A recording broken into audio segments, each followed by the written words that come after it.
High five. Is a Jake Paul vs. Conor McGregor boxing match closer to becoming reality than we may think? Paul says it is, and with this much money to be made, who knows?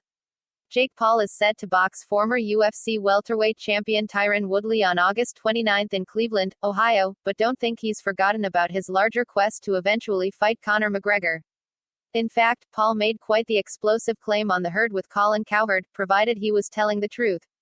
He claims that his team is in touch with McGregor's team about the fight, and that the bout may be closer to coming together than we imagine. I think it will happen, Paul said. Look, I'm the money fight for Conor McGregor right now.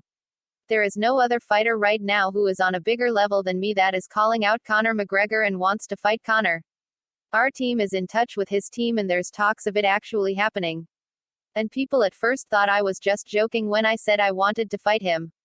But now it's as real as it gets, it's more real than ever, and by the way, if we do fight, I'm going to knock him out. Jake Paul has done a good job of staying in the headlines following his 2 boxing knockouts against Nate Robinson and Ben Askren, with much of his trolling being directed at Conor McGregor and UFC President Dana White. So not only has he generated a lot of bankable interest, he's also given the 2 people who need to sign off on this fight a lot of reasons to want to punch him in the face. And with McGregor now out of commission until 2022 with a badly broken leg, returning to a boxing sideshow may not seem like the worst idea. Of course, that's really just the money talking.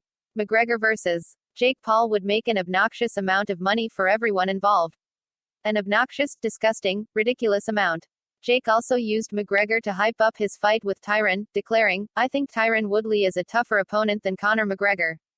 I think Conor, the fame, the money has gotten to his head, Paul said. He's lost that fighter's edge, that motivation. And then there's the simple truth that became obvious after the Mayweather vs. Logan Paul fight, size matters. And look, he's a smaller guy. He's 5'8", 155 pounds. Tyron Woodley is a 200-pound massive explosive guy. So he's a lot more dangerous than Conor McGregor. Even taking the size into account, it's debatable. McGregor is an absolute killer with his hands, unlike Woodley who has one good power punch that he hasn't managed to land in a few years. And now we're debating McGregor vs. Paul with way more legitimacy than it deserves. Pray that if this fight comes together, it happens quick so we don't have to spend more than a month or 2 on it before forgetting it like an embarrassing ex. Punch the like button and kick the subscription bell.